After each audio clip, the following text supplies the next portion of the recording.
Voilà. Donc je voudrais saluer tout le monde, saluer les internautes qui vont nous rejoindre maintenant dans le message de ce culte, même si c'est en léger différé au milieu de la semaine. Mais c'est toujours un plaisir pour nous d'être à l'écoute de la parole de Dieu. J'en profite bien sûr pour saluer les amis et les familles qui sont là, et particulièrement la famille de Yann et Rachel, avec les enfants. On est heureux de les avoir avec nous. Et vous avez vu que les rangs sont un petit peu décimés sur ce week-end, puisque beaucoup de nos frères et sœurs sont partis eh bien, à l'inverse aussi, aller visiter leurs amis et leurs familles, et c'est bien, c'est normal, il faut le faire. Alors vous savez que aujourd'hui c'est un jour un petit peu particulier, bien sûr, parce que c'est Pâques.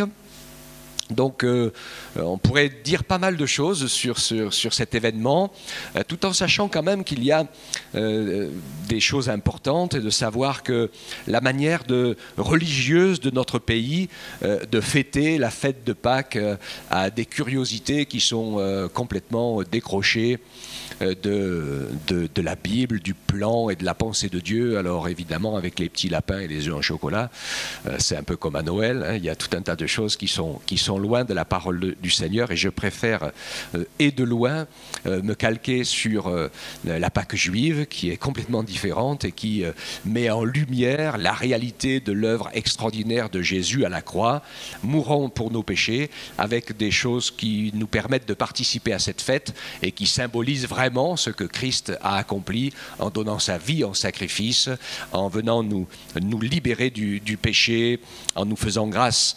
Alors, ce matin, je suis partagé, je suis très partagé, parce que j'ai deux messages sur mon cœur, mais j'avais prévu de vous parler de la résurrection, donc je vais vous parler de la résurrection.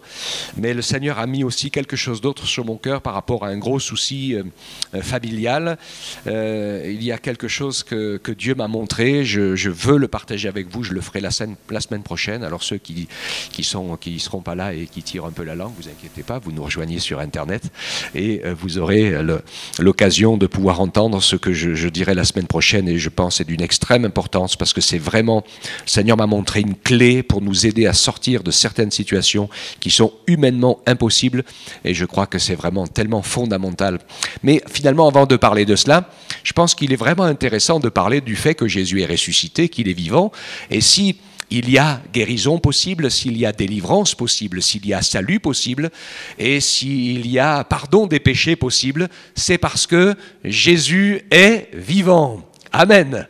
Hein? Et c'est vrai que je voudrais qu'on fasse attention, et moi je me le dis à moi-même en premier, parce qu'on parle beaucoup de la mort de Jésus, et c'est absolument normal, parce que dans la mort en sacrifice de Christ, ce sacrifice qu'il a fait pour chacun d'entre nous, eh bien c'est vraiment l'œuvre salvatrice du Seigneur qui peut nous délivrer ainsi de nos maladies, de nos péchés, de toutes sortes de condamnations et du pouvoir que le péché et l'adversaire avaient sur nos vies. Mais si les choses sont possibles, c'est parce que non seulement Jésus est mort et qui a été sacrifié, mais c'est parce qu'il est vivant. Et dans sa résurrection, nous voyons que le Seigneur triomphe justement du péché, de la mort, de la maladie, de la condamnation. On va voir cela ensemble ce matin sous un petit peu un autre angle, parce que j'avais vraiment sur mon cœur les versets de Corinthiens 15. On va les lire après 2-3 autres versets, et de réaliser ensemble cette œuvre glorieuse qui, je le crois, c'est fondamental pour nous, va renouveler notre foi et nous permettre de saisir qu'avec notre Dieu vivant, avec le Seigneur Jésus puissant, comme on l'a entendu en témoignage ce matin, capable de s'approcher de nous et de venir faire sentir sa présence et sa consolation dans nos vies, alors il n'y a rien qui soit impossible à notre Dieu. Amen. Le premier verset donc que je lis avec vous, qui est Marc chapitre 16, le verset 6, c'est Jésus qui leur dit, c'est l'ange qui leur dit, ne vous épouvantez pas, vous cherchez Jésus de Nazareth qui a été crucifié, mais il est ressuscité. Il n'est point ici dans ce tombeau, voyez le lieu où on l'avait mis.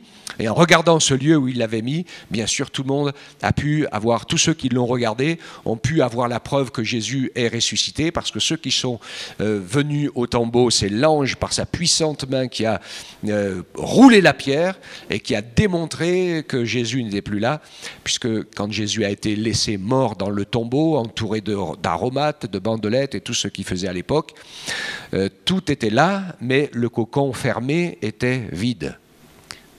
Ce que je vous dis là, c'est important, hein, parce que quand il est dit que Pierre, Jean sont rentrés, ils virent et ils crurent. Ils étaient étonnés parce que ce qu'ils ont vu, c'est que Jésus n'était plus là, mais pas n'importe comment. Hein. Il était vraiment plus là de manière miraculeuse. Et c'est pas quelqu'un qui a ouvert le rocher et qui l'a débobiné de tous ses bandelettes et de sous ses aromates et tout ça pour qu'il puisse se lever et partir, contrairement à ce qui est arrivé à Lazare. C'est comme ça que ça s'est passé pour Lazare. Hein. Lazare est revenu à la vie, mais ce n'est pas une résurrection au sens de ce que Jésus est le seul et le premier à avoir vécu cette résurrection. Lui, Jésus, il est sorti de la mort, il est sorti du linceul, il est sorti de la tombe, il est sorti de tout en les traversant parce que sa nature glorifiée n'est plus limitée aucunement par aucune matière, quelle qu'elle soit. Et donc l'ange est venu ouvrir et tous ont vu, d'accord, ça vous parle, hein, que la boîte fermée était vide et que Jésus n'était plus là. C'était la preuve extraordinaire de son triomphe. Et puisqu'il est vivant, Marc 16, 9, il nous rappelle que Jésus qui était ressuscité le matin du premier jour de la semaine, donc c'était le dimanche matin, hein, il a apparu d'abord à Marie de Magdala, de laquelle il avait chassé 7 démons, et puis à plusieurs autres personnes. Et puis la suite du verset, Marc 16, 14, il nous dit bien enfin, il est apparu aux 11 pendant qu'ils étaient à table et il leur reprocha leur incrédulité et la dureté de leur cœur parce qu'ils n'avaient pas cru ceux qui l'avaient vu ressusciter et qui le leur avaient dit. Amen. Nous allons voir tout à l'heure avec le cheminement que je vais suivre avec vous, comment le témoignage de la résurrection de Jésus est une réalité incontestable de laquelle nous sommes au bénéfice encore aujourd'hui les uns les autres parce que l'Église est ce qu'elle est à cause de ce que Jésus a accompli. Mais avant, pour étayer la structure de ma prédication, je voudrais qu'on puisse lire dans 1 Corinthiens 15 qui nous parle du fait qu'il n'est pas possible que Jésus ne soit pas ressuscité. Alors le début de ce texte, que je ne vais pas le sortir de son contexte, vous pourrez le relire, mais vous le verrez, c'est l'apôtre Paul qui confronte et met en évidence en citant les pensées de ceux qui disent que Jésus ne serait pas ressuscité. Alors ils sont croyants en Dieu, en sa parole, en ses promesses, comme les Sadducéens. Les Sadducéens étaient comme ça. Hein. Ils croyaient, ils servaient l'Éternel et ils pensaient qu'il n'y avait pas de résurrection. Alors je ne sais pas trop à quoi ça sert de croire, hein, ou d'avoir la foi ou quoi que ce soit. S'il n'y a pas de résurrection, s'il n'y a pas de vie après la vie, ça ne sert à rien du tout. Donc il y avait des personnes, quelques-unes qui commençaient au milieu des chrétiens à avoir des idées un petit peu comme ça. Donc l'apôtre Paul confronte et met ses idées. Donc on commence à lire au verset 12 de 1 Corinthiens 15. Il dit « Or si l'on prêche que Christ est ressuscité des morts, pourquoi quelques-uns parmi vous disent qu'il n'y a pas de résurrection des morts? S'il n'y a pas de résurrection des morts, Christ non plus n'est pas ressuscité. Si Christ n'est pas ressuscité, notre prédication est vaine et votre foi est vaine. Il se trouve même que nous sommes de faux témoins à l'égard de Dieu, puisque nous avons témoigné contre Dieu qu'il a ressuscité Christ, tandis qu'il ne l'aurait pas ressuscité, si les morts ne ressuscitent point. Car si les morts ne ressuscitent point, Christ non plus n'est pas ressuscité. Et si Christ n'est pas ressuscité, votre foi est vaine. Vous êtes encore dans vos péchés. Et par conséquent, aussi, ceux qui sont morts en Christ sont perdus. Si c'est dans cette vie seulement que nous espérons en Christ, nous sommes les plus malheureux de tous les hommes. Mais maintenant, Christ est ressuscité des morts. Il est les prémices de ceux qui sont morts. Car puisque la mort est venue par un homme, c'est aussi par un homme qu'est venue la résurrection des morts. Et comme tous meurent en Adam, de même, aussi, tous revivront en Christ. Amen. Nous savons donc que Jésus a fait quelques miracles de résurrection. Et je veux, avant de d'aller dans mon message planter le contexte de la réalité, puisque je vous ai parlé un petit peu de Lazare. D'autres personnes, à d'autres moments, sont revenues à la vie, même dans l'Ancien Testament. Hein. Vous savez, quelqu'un qui avait été enterré et qu'on a jeté dans le tombeau d'Élysée est aussi revenu à la vie. Les apôtres aussi ont ramené à la vie des gens qui étaient décédés. Et il y a une espèce de confusion qui est gardée exprès là dans l'esprit religieux. C'est pour ça que dans la théologie de l'Église romaine, il y a ces prières aux morts, etc. Alors la notion de résurrection, de sainteté, de saint qu'on peut prier, etc. est quelque chose de complètement inventé et qui n'a rien à voir avec la parole de Dieu. Dans la parole de Dieu, ces gens qui ont été ramenés à la vie, quand ils ont été âgés et qu'ils ont eu l'âge de mourir, ils sont décédés comme tout le monde. Et tout le monde, tous ensemble, nous attendons la première et unique, merveilleuse, grande résurrection que Jésus va faire pour amener son Église tout entière dans le ciel. On est bien d'accord avec ça? Et le premier-né d'entre les morts, donc c'est Jésus, qui est vraiment ressuscité en triomphant de la mort, avec un corps glorifié, qui n'est plus du tout limité par la matière, mais qui est quand même touchable, palpable, et qui peut même manger de la nourriture. Il l'a montré qu'il n'était pas un fantôme, un esprit caché, etc. Les choses sont claires, et c'est très important dans la parole de Dieu que Jésus est réellement ressuscité, que ses disciples l'ont vu, que certaines personnes l'ont vu quand il a parlé, quand Jésus a parlé à Florence, elle ne l'a pas vu, mais il y a d'autres personnes, je me rappelle avoir entendu des témoignages à qui le Seigneur Jésus s'est montré, et aujourd'hui, encore aujourd'hui, il y a de nombreuses personnes, surtout dans les pays de persécution, où on ne peut pas aller annoncer l'évangile, qui prient, qui cherchent Dieu, et que Jésus vient voir directement en personne, en leur disant « Je suis le Messie, je suis le Christ, je suis ton Sauveur ». Et pourquoi croyez-vous que ces hommes et ces femmes qui n'ont pas le droit de changer de religion, eh bien, acceptent de devenir disciples de Jésus, et même s'ils doivent en mourir, comment peuvent-ils le faire autrement que par le fait que certains, bien sûr, ont vu Jésus de leurs yeux, d'autres l'ont tellement senti près, la parole les a tellement bouleversés, la présence et l'action du Saint-Esprit est une telle réalité que nous savons que sa vie, cette vie qu'il nous donne, est plus grande que toutes les autres formes de vie que nous avons les uns les autres. Parce que très souvent, nous les êtres humains, nous existons, nous survivons, nous traversons la vie de manière un peu compliquée et difficile, mais Jésus vit au siècle des siècles, il est vivant. Et mon frère, ma sœur, mon ami, si tu veux vivre, il n'y a pas 50 chemins, il n'y en a qu'un. Laisse Jésus habiter dans ton cœur, par la présence du Saint-Esprit. Alléluia. Et la vie, elle commence ce jour-là, la vie éternelle. Elle ne commence pas le jour où on meurt, on quitte la terre. La vie éternelle, elle commence en nous le jour où on a, quand je parle de la vie éternelle, je ne parle pas de la mort éternelle, je parle de la vie éternelle, elle commence le jour où on est de nouveau et on ouvre son cœur au Seigneur Jésus. Donc bien sûr, évidemment, cette question de la résurrection de Jésus, elle est de la même nature que celle d'être croyant ou athée. Et il y a des gens qui disent je crois en Dieu ou je ne crois pas en Dieu.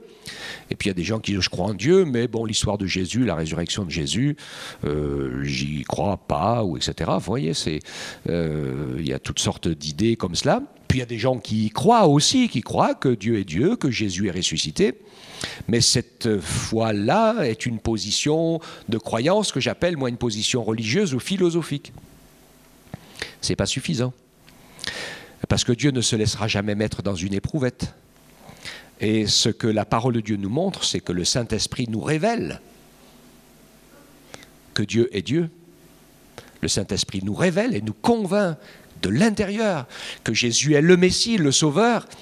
Et il nous le convainc, parce que la parole nous le dit, nous le verrons tout à l'heure, mais il nous convainc avec un témoignage intérieur qui est indiscutable, puisque la Bible dit que l'Esprit de Dieu rend témoignage à mon esprit que je suis son enfant. Amen. Et ça, c'est vraiment quelque chose de tellement beau. Donc, Dieu ne se laisse pas mettre au fond d'une éprouvette, c'est sûr. Et il a mis en œuvre la révélation et la connaissance de Dieu qui marchent sur deux points importants, c'est l'amour de la vérité. Les deux vont ensemble et sont inséparables. Dieu est amour et Jésus est la vérité. Il a dit, je suis le chemin, la vérité et la vie. Nul ne vient au Père que par moi. Quand Jésus était devant Pilate, Pilate lui disait, mais j'ai le pouvoir de te faire mourir ou te faire vivre. Jésus lui dit, tu n'aurais sur moi aucun pouvoir si Dieu ne te l'avait donné. Hein? Et puis en même temps, quand il affirme qu'il est la vérité, Pilate lui dit, qu'est-ce que la vérité? Nous savons, non pas par étude, mais par révélation, que la vérité c'est une personne. Et c'est important pour nous. Hein. Et pour nous, croyants, c'est important de nous appuyer là-dessus, parce que parfois les chrétiens sont fâchés entre eux sur des débats théologiques secondaires. Parfois c'est fondamental. Mais si on remet en question les trois personnes du Père ou d'autres choses tellement importantes qu'il faut faire autre chose que de croire en Jésus pour être sauvé pour ses péchés, on est dans le fondamental. Mais il y a d'autres choses parfois qui sont un peu plus secondaires et qui fait que les vérités que nous défendons deviennent plus importantes que la personne de Christ qui, lui, est la vérité en personne. D'accord ? Ce que je veux dire ici, c'est qu'avant d'être une doctrine, Jésus est une personne. Il ne faut jamais l'oublier, ça. Il est le Sauveur, il est le chemin, la vérité et la vie. Paul, dans les Thessaloniciens, nous parle de cela, il nous parle des temps de la fin, et puis il nous parle de tous les temps où des gens, avec les séductions de l'iniquité, ceux qui se laissent saisir par l'iniquité, c'est le monde dans lequel on vit aujourd'hui. Ceux qui aiment le plaisir plus que Dieu, eh bien, ils reçoivent un esprit de séduction, de mensonge.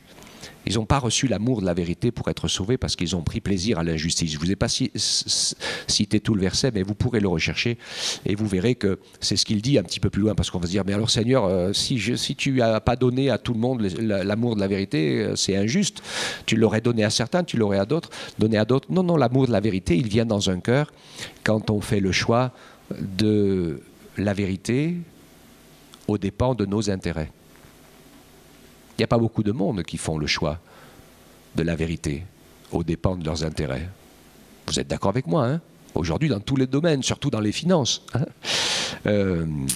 on est prêt à, à partager avec les autres tout ce qu'on n'a pas, hein, pour venir au secours de la misère du monde.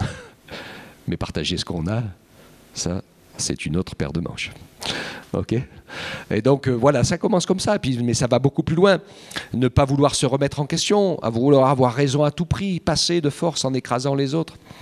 Non, l'amour de la vérité fait la démonstration qu'on préfère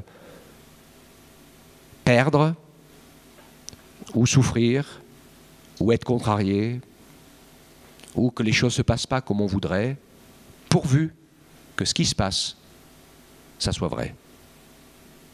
D'accord ? Ça, c'est la clé. Et ce n'est pas les éprouvettes qui prouvent Dieu, c'est ça qui permet à Dieu d'envoyer son esprit pour commencer à se révéler à notre conscience et à se faire connaître et à nous faire comprendre l'amour de Dieu qui est tellement grand, avec un plan de sagesse infinie par toute l'œuvre de Christ. Et Dieu commence à révéler ainsi son amour et sa grâce. C'est du charabia, ça ne veut rien dire pour ceux qui n'ouvrent pas leur cœur au Seigneur. Hein. Le monde ne comprend rien, ne connaît rien, se moque de ces choses-là. Mais quand on ouvre son cœur à l'amour de Dieu, alors c'est extraordinaire. La résurrection de Jésus, elle est expliquée dans la parole de Dieu. Et le premier témoignage, c'est la Bible qui le rend.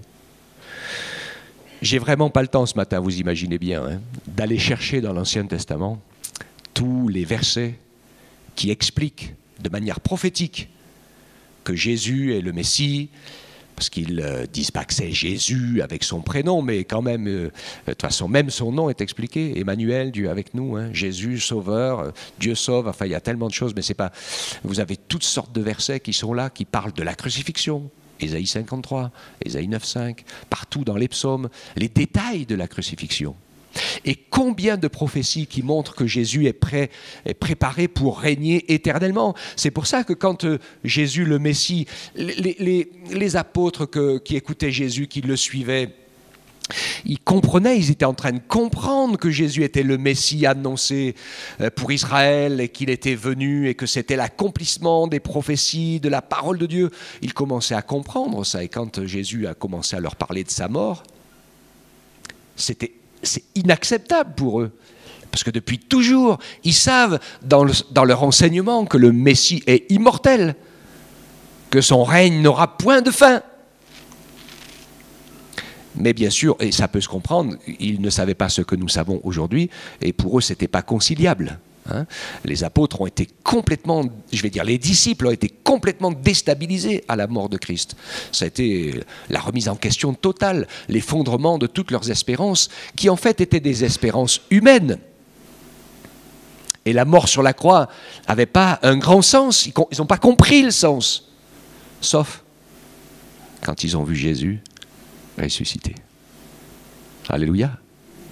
C'est quand même ça la clé. Parce que quand ils ont vu Jésus ressuscité, la première chose qu'ils ont compris, c'est que les prophéties avaient raison. Oui, Jésus est immortel. Son royaume n'aura pas de fin. Et qu'il n'a fait que passer par la mort.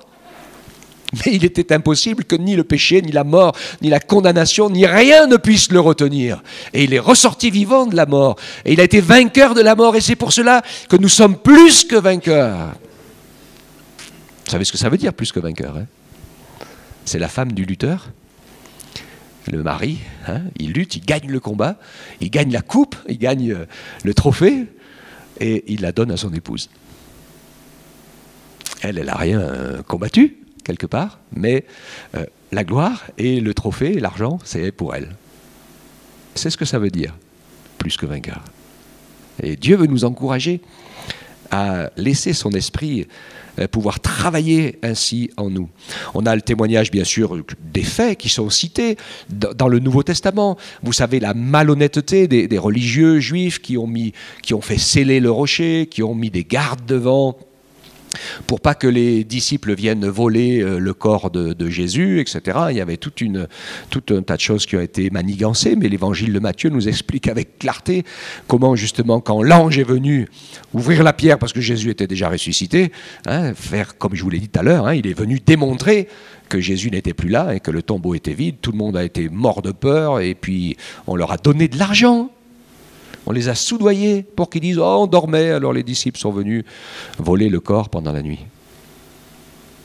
C'est terrible ça, hein? Donc en fait, par rapport à celui qui veut connaître la résurrection de Jésus intellectuellement, ben c'est comme l'existence de Dieu intellectuellement. C'est pas possible.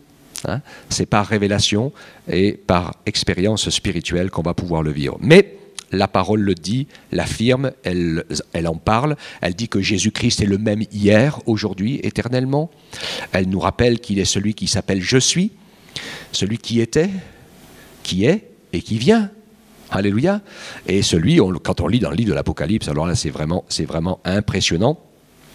Nous retrouvons dans ce verset d'Acte 2, 24, où il est dit que Dieu l'a ressuscité, en le délivrant des liens de la mort, parce qu'il n'était pas possible qu'il soit retenu par elle. Et Luc, chapitre 1er, verset 33, dit « Il régnera sur la maison de Jacob éternellement, et son règne n'aura point de fin ». Ce texte-là est une reprise d'une parole de l'Ancien Testament. Et donc tous ces versets, bien sûr, affirment la vie et le règne éternel de Jésus-Christ, le Messie d'Israël, le seul sauveur pour tous les hommes. Donc ça, c'est le témoignage des Écritures. Ensuite, nous avons le témoignage de tous les disciples qui ont vécu et qui ont vu cet événement. Alors, Paul en parle, 1 Corinthiens 15, les versets 3 à 8, il dit « Je vous ai enseigné avant tout, comme je l'ai aussi reçu, que Christ est mort pour nos péchés, selon les Écritures.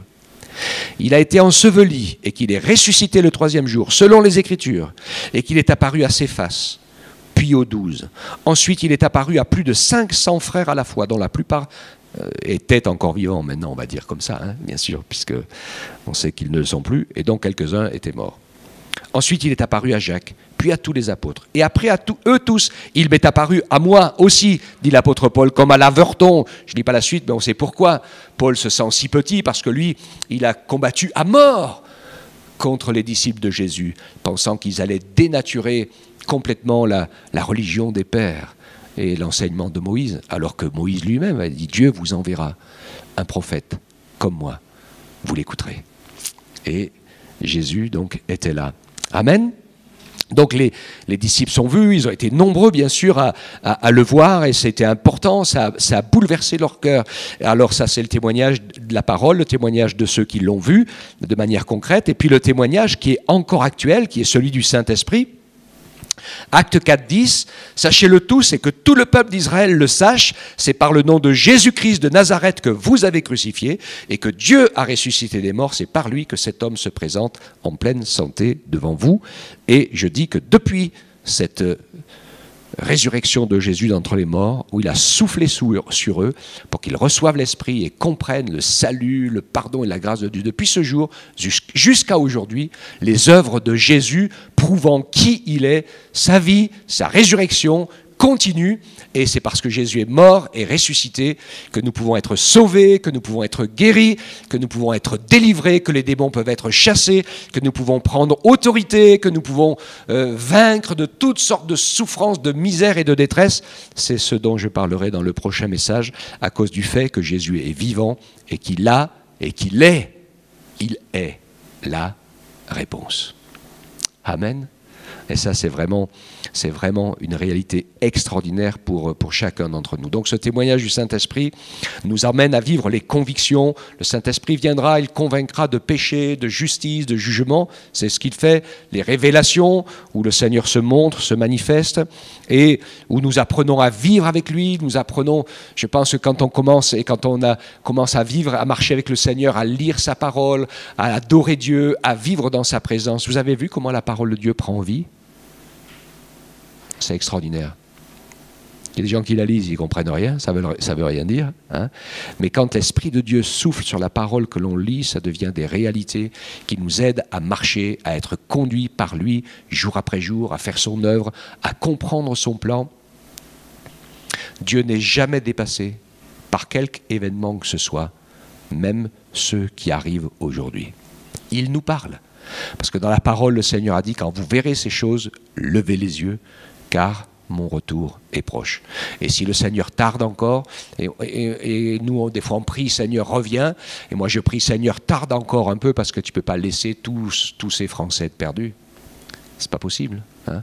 Il faut que l'Esprit souffle aussi sur notre nation et sur l'Europe, avant que le Seigneur Jésus revienne. Et il va le faire, je le crois, puisqu'il a parlé de la pluie de l'arrière-saison. Donc je crois qu'il va vraiment le faire. Donc ce témoignage actuel est une réalité, et Dieu continue à confirmer par sa parole, par des signes, par des miracles, par des guérisons, par des délivrances, par l'œuvre qui se fait dans nos cœurs.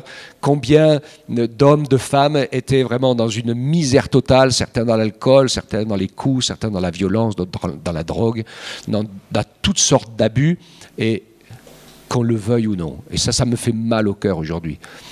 Le seul qui peut vraiment sortir l'homme, la femme, l'enfant de cela, c'est le Seigneur Jésus. Alors aujourd'hui, on veut essayer de sortir tous les gens de cela sans Jésus. Alors on ne risque pas. Maintenant, on devrait aussi travailler à les empêcher d'y aller, parce que c'est affreux quand on voit et quand on entend que même pour nos enfants, ceux qui sont leurs conseillers disent qu'ils peuvent tout faire, ils peuvent tout essayer. Ils ne se rendent pas compte qu'ils vont se trouver liés, ficelés par toutes sortes de péchés, et que ça va être affreux pour eux de réussir à vivre toutes choses. Alors, je vais terminer et vous donner un petit peu de réflexion avec ce passage aux Corinthiens, pour ceux qui ne croyaient pas dans la résurrection. Et je l'ai reçu comme ça dans la nuit, et ça m'a parlé. J'ai dit ce texte de Corinthiens qui parle de ceux qui ne croyaient pas en la résurrection, eh bien je vais le prendre donc à l'envers, parce que la parole de Dieu elle a son sens, je le prends à l'envers pour nous qui croyons dans la résurrection. Alors je vous explique, par exemple, quand il dit « Si Christ n'est pas ressuscité, notre prédication est vaine ». Donc, comme nous, on sait que Jésus est ressuscité, notre prédication n'est pas vaine, et comme dit l'apôtre Paul, elle est la puissance de Dieu pour le salut de quiconque croit. Et que nous témoignons et que nous prêchons combien il y a eu de centaines, de milliers de vies qui ont été changées parce que nous proclamons le message de l'Évangile. Et en proclamant le message de l'Évangile, comme je le fais ce matin, par la prédication, eh bien, ça permet au Saint-Esprit de venir toucher notre cœur, de mettre son doigt là où nous avons besoin que Dieu fasse quelque chose. Alléluia. Hein? Et il dit, et si votre foi est vaine? Bien sûr, si Jésus n'est pas ressuscité, ça ne sert à rien d'avoir la foi. Mais comme Jésus est vivant, alors notre foi, elle n'est jamais vaine. Et même quand la foi est tellement petite, Jésus le dit, parfois comme un lumignon qui, comme au lieu d'être une flamme qui brûle, est en train de fumer, presque de s'éteindre, le Seigneur ne veut pas que le lumignon s'éteigne, même la mèche qui brûle encore, et il veut rallumer le feu. Et vraiment, ma prière, c'est que le Seigneur fasse grandir notre foi en lui. Amen. C'est un gros souci pour le Seigneur Jésus. Y aura-t-il encore de la foi quand je reviendrai sur la terre?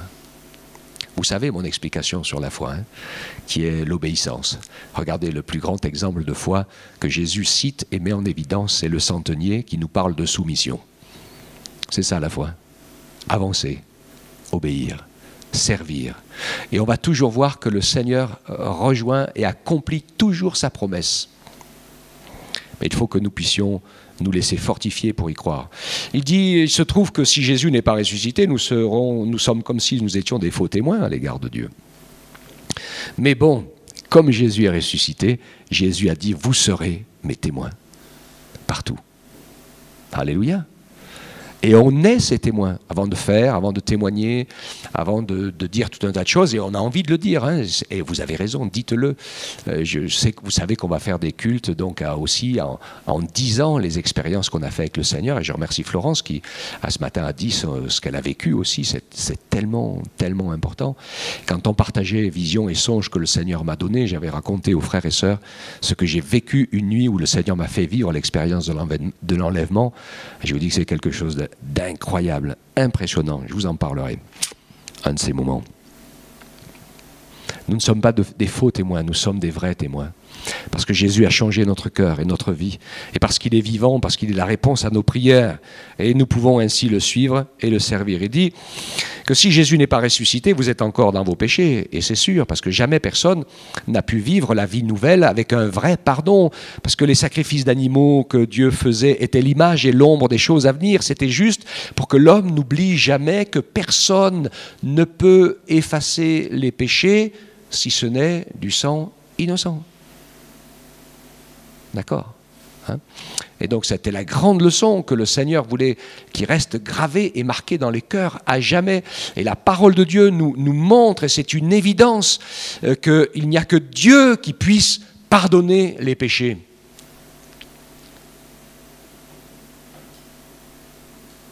Il n'y a que Dieu qui peut les pardonner, mais il y a plein de gens qui ne comprennent pas ce que ça veut dire.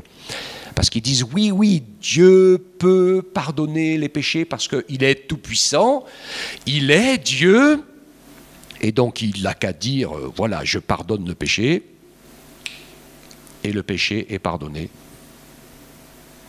C'est pas vrai. Ça, il ne peut pas le faire. Il est tout-puissant, mais ça, il ne peut pas le faire. Il ne peut pas parce que c'est contre sa loi. C'est injuste.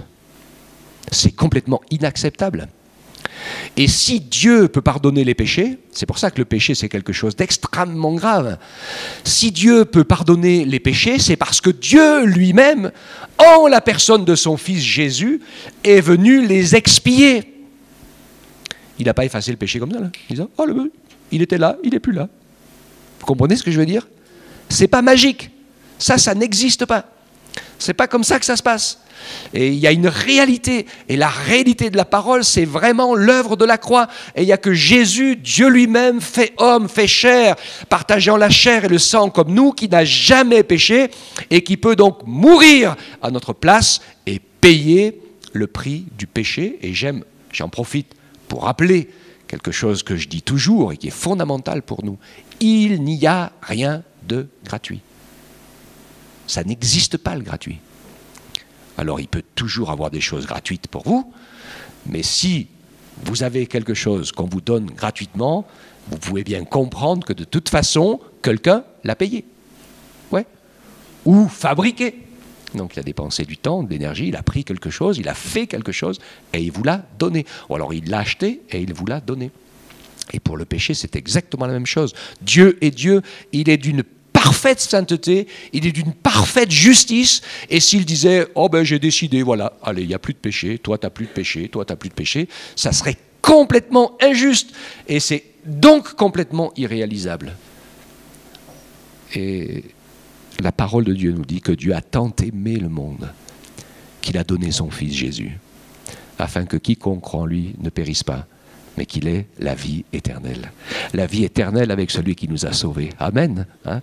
C'est quand même une réalité tellement importante. Oui, nos péchés sont pardonnés parce que Jésus est ressuscité des morts, qu'il est passé par la mort, lui, sans péché, qu'il a pris tous nos péchés et il a tout pris sur lui. Il est mort avec, il a donc expié de manière parfaite. L'addition, la facture, le dû est payé et donc la justice de Dieu est accomplie, puisque nous avons quelqu'un qui a payé le prix. Et si nous prenons le prix de son sacrifice sur nous, alors il n'y a plus de péché pour nous. Ils sont effacés, ils ont été payés très cher. Amen. Alléluia. Alors il dit par conséquent, ceux qui sont morts en Jésus seraient sauvés, bien sûr, seraient perdus s'il n'y a pas de résurrection. Donc le contraire, bien sûr, c'est que Jésus est ressuscité, donc nous sommes sauvés, puisqu'il nous a ouvert le ciel, il nous a montré que c'était possible, il a vaincu la mort pour nous tous, donc nous vivons avec espérance.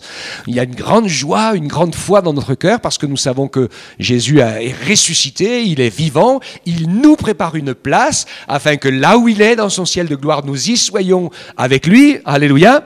Donc, nous sommes sauvés du jugement, de la condamnation, de la mort. Jésus nous a sauvés et il nous a rachetés. Moi, je me rappelle, quand j'ai donné mon cœur à Jésus, j'avais 17 ans, à peine. Hein, quel poids extraordinaire est déchargé, descendu de mes épaules. Je sentais mes péchés, je sentais ma misère. Je me disais, oh là là, si je meurs, ça va être horrible, ça va être terrible. Hein, et puis, combien le Seigneur m'a pardonné, il m'a fait grâce. Ça a été vraiment formidable. Amen. Alors bien sûr, il dit, si c'est dans cette vie seulement que nous espérons en Christ, nous sommes les plus malheureux de tous les hommes.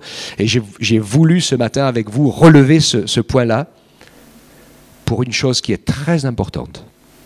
Très importante, parce que je sais que parfois, la vie pour nous et les épreuves que nous traversons sont très difficiles.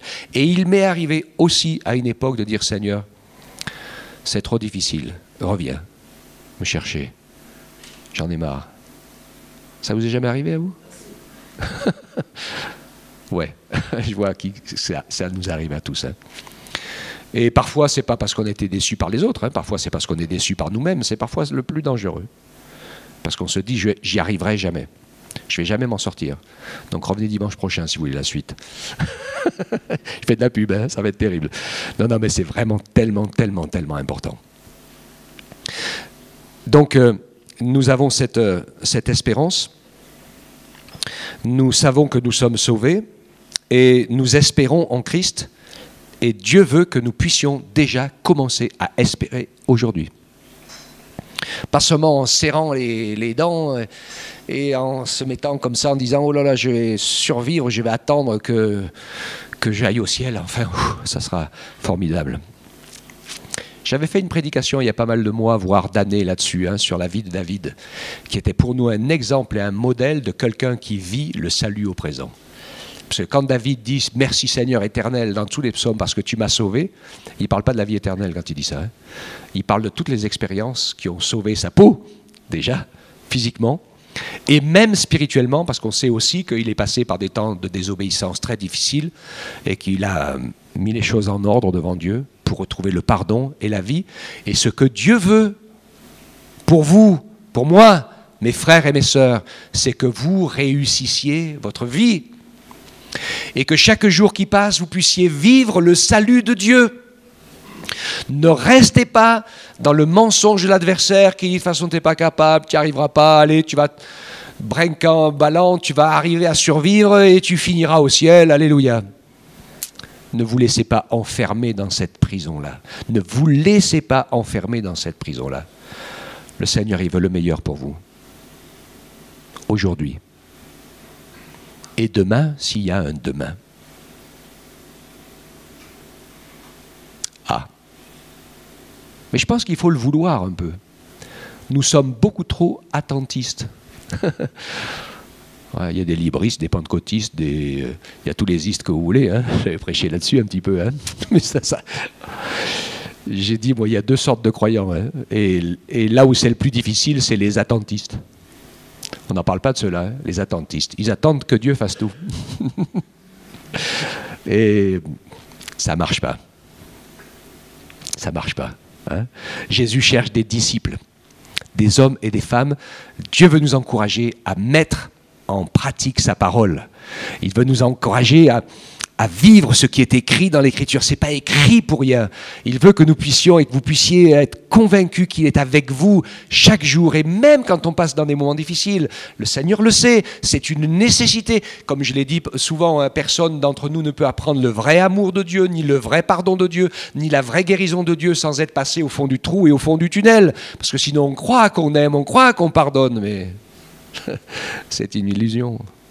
Comme Pierre, qui croyait qu'il était prêt à mourir pour Jésus. Le problème, c'est que quand il s'est retrouvé dans la situation concrète, c'était pas possible.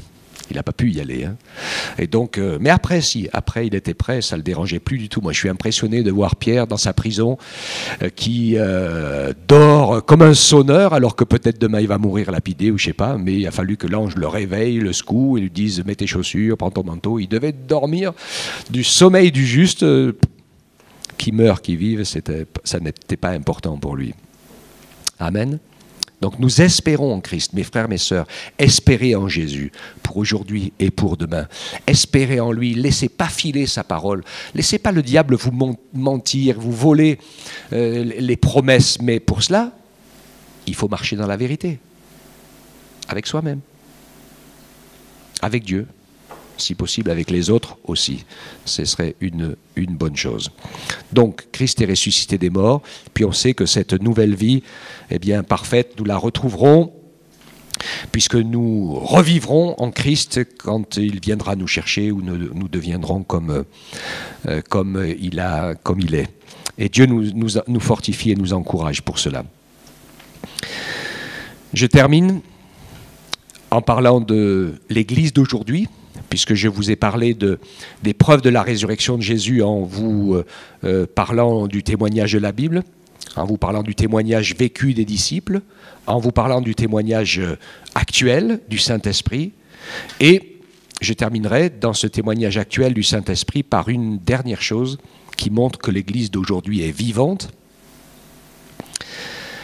que Jésus est vivant et que l'œuvre de Dieu se fait, parce que par toute la terre, de nouveau, l'Église commence à reprendre vie, à reprendre force, à vivre et à faire vivre la parole de Dieu pour toucher le cœur de ceux qui sont autour de nous. Et ça va de pair, l'opposition, la persécution et la souffrance augmentent en proportionnalité, comme pour la première Église, hein, vous le savez, dont la persécution est arrivée de manière terrible, parce que l'adversaire, le diable, ne veut pas, et il ne veut absolument pas que l'œuvre de Dieu puisse se faire, et donc il est prêt à arrêter par toutes sortes de moyens possibles, que Dieu nous ouvre les yeux. On voit des pays qui tout d'un coup se trouvent complètement déstabilisés. On l'a vu en Afrique pendant des années. Alors on se dit, ah oui, c'est les guerres tribales, c'est... Non. C'est parce que l'évangile commence à grandir et que le diable commence à mettre le feu pour que les gens commencent à s'autodétruire. Et puis, l'Esprit de Dieu s'est mis à souffler dans le monde de la fenêtre 10-40. Vous savez de quoi je parle, comme je suis en public, je dis ça, la 10-40. Et l'Esprit de Dieu souffle, avec force. Je me rappelle toujours de cette histoire, un jour c'est apparu sur les journaux, comment ça se fait que le gouvernement et les autorités iraniennes ont exigé, obligé, police à la pluie, à faire démonter toutes les paraboles des gens dans la ville et les ont fait mettre sur la route, ils les ont écrasés avec des rouleaux compresseurs. Vous croyez que c'est pourquoi? Vous le savez pourquoi c'est? Pour que les gens arrêtent d'écouter l'évangile à la télévision. Et aujourd'hui, on sait qu'il y a un réveil extraordinaire de la parole en Iran, comme en Chine et comme partout ailleurs, où l'œuvre de Dieu se fait. Et quand l'œuvre de Dieu se fait, il y a une opposition terrible qui est là, et jamais l'Église de Jésus n'a été autant persécutée qu'elle ne l'est aujourd'hui, à part le 1er siècle, dont on connaît tous l'histoire. On est d'accord? Les choses reviennent aujourd'hui, la pression remonte, la persécution remonte. C'est pas normal. Oui? Pensez que c'est normal? C'est facile à voir. Quand il se passe quelque chose entre Israël et la Palestine, il suffit qu'il y en ait un qui tousse et le monde entier s'enrhume. C'est pas comme ça? Vous avez eu des génocides en Ouganda. Vous avez entendu parler de la Tchétchénie? Vous avez entendu parler du Kurdistan? Vous avez entendu parler de l'Afghanistan? Vous avez entendu parler de ces... On a massacré des milliers de jeunes, de femmes, d'enfants, de vieux, de soldats, des milliers, mais on n'a pas fait un millième. Ils n'ont pas fait un millième de ça sur le territoire palestinien. Même pas un millième. Mais personne ne bronche. Par contre là, alors là, évidemment, hein, ceux qui se préparent pour la fin des temps s'y préparent, c'est écrit ce qui est en train d'arriver dans la parole. Et la colère des nations est en train de monter. J'ai écouté des discours qui disaient, oh, il y en a un qui disait une fois, je sais pas quoi, je comprends rien, je sais pas pourquoi les Anglais, ils ont donné ce pays à ces gens, voilà, ça faisait longtemps qu'ils étaient plus là. Les autres étaient là avant eux. Ah bon? Quand vous avez vu les bagarres qui ont eu lieu sur le tombeau de Joseph, dont les Palestiniens ont essayé de faire croire à tout le monde que c'était l'époux de Marie, mensonge de folie, hein. Le tombeau de Joseph, c'est le tombeau du patriarche, Joseph, dont ils ont ramené les ossements d'Égypte. Il a plus de 3000 ans, ce tombeau. Voilà, c'était quand même leur pays, depuis plus de 3000 ans. Il n'y a pas une nation au monde, quelle qu'elle soit, dans aucun pays qui soit, dans aucun continent, il n'y a pas un seul pays qui a ses ancêtres du propriétaire du pays depuis aussi longtemps. Est-ce que vous comprenez ce que je veux dire? Même chez nous, en Europe, hein. Il y a longtemps que ceux qui étaient avant, les Gaulois, ils n'y sont plus, que vous avez les Goths à la place, les Visigoths, vous avez partout dans tous les pays du monde. Toutes les populations sont arrivées, ont massacré les autres, ont pris leur place. Ça a toujours existé, ça existe nulle part. Les plus longues civilisations d'aujourd'hui où les gens sont dans leurs racines, c'est certains pays d'Amérique du Sud, ou certaines aussi, tribus d'Afrique ou autres, etc. Tant d'autres choses, mais le plus loin et le plus vieux de tous, c'est Israël. Alors on sait bien sûr qu'il a vécu des siècles de déportation et d'exil, mais la parole est toujours la vérité. Pourquoi je vous parle de cela? Parce que je vous parle de la réalité de l'Église d'aujourd'hui, de la persécution contre l'Église, contre celui qui est ressuscité, parce que l'adversaire fera tout ce qu'il faut, même à faire mettre le monde entier à feu et à sang, pour que les hommes et les femmes arrêtent de se tourner vers celui qui est vivant, capable de les sauver, capable de les délivrer. Et ma prière, eh bien, c'est que l'œuvre de résurrection de Jésus se fasse dans notre cœur, pour que nous puissions vivre, que nous vivions pleinement le salut du Seigneur. Ne vous laissez pas enterrer par vos épreuves, ne vous laissez pas enterrer par votre propre misère. Regardez à Jésus, il veut être votre sauveur, il veut bâtir en vous des choses nouvelles, il veut nous permettre de vivre sa parole, il veut nous permettre de nous affermir dans sa parole, d'avoir cette joie extraordinaire, comme l'apôtre Paul l'avait en disant « Je suis là et je suis heureux de servir le Seigneur », même s'il était en prison et battu, quand il écrit l'épître aux Philippiens, qui est toute une épître sur la joie, réjouissez-vous, il est en prison quand même, hein, depuis des mois et des mois, il ne faut pas l'oublier. Hein. Donc c'est impressionnant de voir comment la parole de Dieu veut nous permettre de vivre avec Jésus des choses surnaturelles, et Dieu veut nous y encourager. Donc si Jésus est ressuscité, l'esprit du Seigneur qui nous habite est un esprit de résurrection. Alors je vous annonce prophétiquement, mais ça c'est pas difficile, notre future résurrection quand Jésus reviendra, ça c'est bien, on l'attend tous, hein, mais j'aimerais bien qu'on commence un peu plus à ressusciter déjà maintenant. Hein, et à arrêter de se traîner comme des escargots vaincus, hein, alors que Dieu a fait de nous ses fils et ses filles et qu'il a mis à notre disponibilité dans sa parole et par son esprit des choses qui vont nous aider à prendre des victoires, à aller de l'avant, à construire ou à reconstruire d'autres choses, à savoir laisser la parole de Dieu transformer nos épreuves en bénédiction. Amen. Et Dieu le veut pour nous.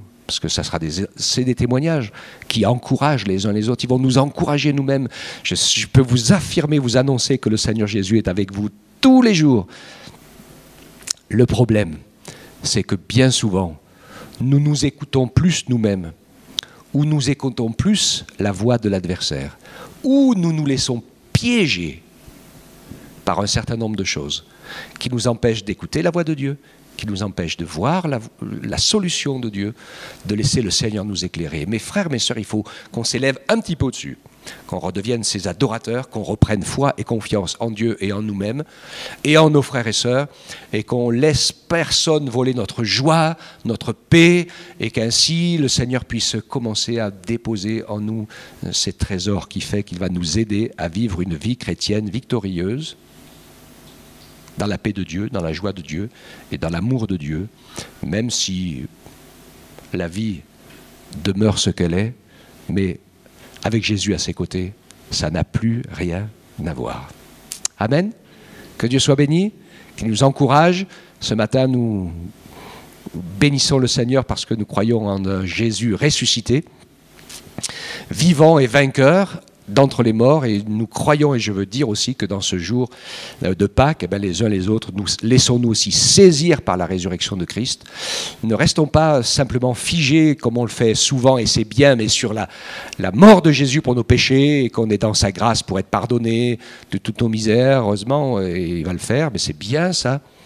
Mais que nous sachions qu'après être mort, Jésus est vivant, il est ressuscité, il nous a envoyé son esprit. Nous ne sommes pas seuls et il veut faire de nous des hommes et des femmes qui vivent dans la victoire de Jésus. Amen. On le prie tous ensemble. Père, merci. Tu es vivant et tout-puissant. Nous nous réjouissons, Seigneur, du chemin que tu as tracé pour nous et nous sommes heureux de voir combien tu es ce Seigneur vainqueur. Et c'est vrai qu'en regardant à toi, à un moment donné, tu étais dévêtu, battu, humilié, moqué de tous, en train de mourir sur cette croix. Et ceux qui ont pu espérer à ce moment-là ont dû se penser que tout était fini, que tout était perdu. Même Jésus lui-même se retrouvait dans une situation inextricable de douleur, de souffrance. Mais il est ressorti vivant du tombeau.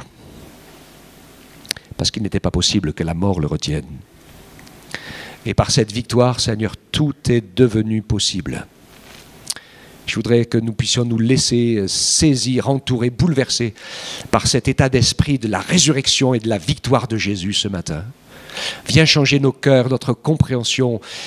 Change nos cœurs souvent de vaincus et d'esclaves pour en faire des cœurs de vainqueurs et de filles et de fils du Dieu vivant. Amen. C'est vraiment ma prière ce matin. Et je voudrais vraiment encourager chacun d'entre vous à prendre dans votre cœur cette position, cette décision de dire « mais je suis ton enfant, Seigneur. Et je veux vivre dans les vérités, dans les bontés de ta parole. Je ne vais pas me laisser enterrer, paralyser, attristé par les réalités ambiantes. » Parce que la réalité, c'est une chose, et la vérité, c'en est une autre.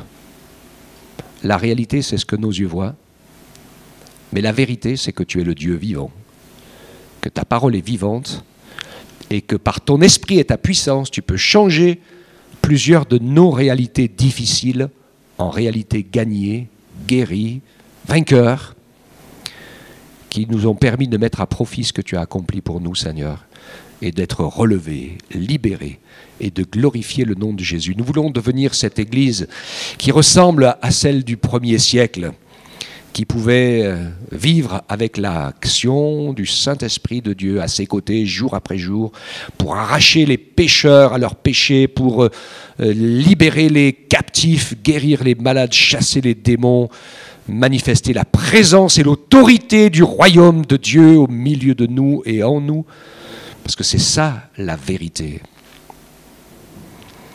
Que ta vérité, Seigneur, nous permette de triompher de la réalité par la foi en toi et au nom de Jésus. Donne-nous chacun pour notre part, Seigneur, de ne pas rester dans une position d'attentisme, de consommateur ou de souffrance et de misère, mais donne-nous de relever la tête et de nous emparer de tes promesses et de tes victoires, Seigneur. Ce que tu as fait pour chacun d'entre nous, c'est vraiment ma prière. Je voudrais qu'on puisse prendre juste quelques instants, parce que peut-être, et je l'espère, que le Seigneur a parlé à votre cœur ce matin, et que vous puissiez dire, je voudrais changer ma manière de vivre ma vie chrétienne. Je voudrais arrêter de la vivre avec des pensées humaines, des sentiments humains, avec la faiblesse, la misère, mais je voudrais commencer ou recommencer à vivre ma vie de disciple de Jésus par la foi et dans la foi, en un Dieu vivant à qui tout est possible. Si telle est ta prière ce matin, ma sœur, mon frère, mon ami, je t'invite tout simplement à te lever à ta place, pendant que nous avons les yeux fermés. On n'est pas là pour voir ce que l'un ou l'autre fait, c'est devant Dieu tout simplement. C'est important de transformer une pensée intérieure en geste et en prière dans ton cœur, de pouvoir dire au Seigneur, je le veux Seigneur. Parce que tant que tu ne dis pas je le veux, c'est je pense que c'est bien. Mais entre je pense que c'est bien et je le veux, il y a un pas à franchir et tu le franchis ce matin. Le Seigneur veut t'encourager dans la foi, Seigneur. Je te prie pour tous ceux qui, ce matin, ont pris cette décision pour que tu puisses, Seigneur, leur montrer ce chemin du renouvellement, de la vie, de commencer à remporter des victoires, à commencer à comprendre les choses qui se passent, Seigneur, parce qu'elles ont un sens. Nous ne sommes pas des aveugles qui marchent dans les ténèbres, Seigneur. Nous étions aveugles à cause de nos péchés, mais tu nous as rendu la vue par la foi en Jésus, pour nous faire avancer à la lumière. Je te prie aussi pour ceux qui n'ont peut-être pas encore osé, mais qui vont le faire dans les jours à venir, Seigneur, parce qu'il n'y a pas d'autre moyen pour être vraiment heureux en toi. Fais grâce à nos cœurs, à nos vies ce matin, Seigneur. Vraiment, ensemble, on te loue. Vous pouvez vous rasseoir maintenant ou rester debout, tous vous levez comme vous voulez. On va bénir le Seigneur, on va le remercier tout ensemble. On va lui dire combien on l'aime, combien on est heureux de le connaître. Alléluia. On va élever la voix juste quelques instants pour lui dire que nous savons qu'il est vivant. Amen. Tu es ressuscité, Jésus. Tu vis au siècle des siècles et tes promesses sont certaines. Et moi, j'y crois. Parce que ce que tu as dit, c'est la vérité, Seigneur. Ce que tu as dit s'accomplit. Ce que ta bouche a dit, ton bras s'accomplit. Et je veux que ce que ta bouche a dit dans ma vie, eh bien, ça s'accomplisse dans ma vie aussi, Seigneur. Parce que ton esprit, ta parole dit des choses pour ta vie, ma sœur, mon frère. Elle dit des choses pour ma vie, elle dit des choses pour chacun d'entre nous. On n'est pas là au hasard, on n'est pas là pour remplir simplement une chaise, pour boucher un trou. On est là parce que Dieu nous a voulu, parce que Dieu a mis en nous des choses que personne d'autre que toi peut dire, peut vivre, peut faire. Il n'y a personne ne peut te remplacer. Personne ne peut vivre ce que tu vis. Et tu es le seul à pouvoir être un témoin de Jésus dans ce que tu es en train de vivre et dans ce que tu vas vivre plus tard. Sois béni, Seigneur. Même si parfois les épreuves ont été terribles et difficiles, c'est toi qui relèves, c'est toi qui fais grâce, c'est toi qui guéris les blessures et c'est toi qui changes le mal en bien, Père. C'est vraiment notre prière et nous le croyons, nous le proclamons ce matin au nom de Jésus-Christ, notre Sauveur, vivant, ton Fils bien-aimé. Amen. Amen.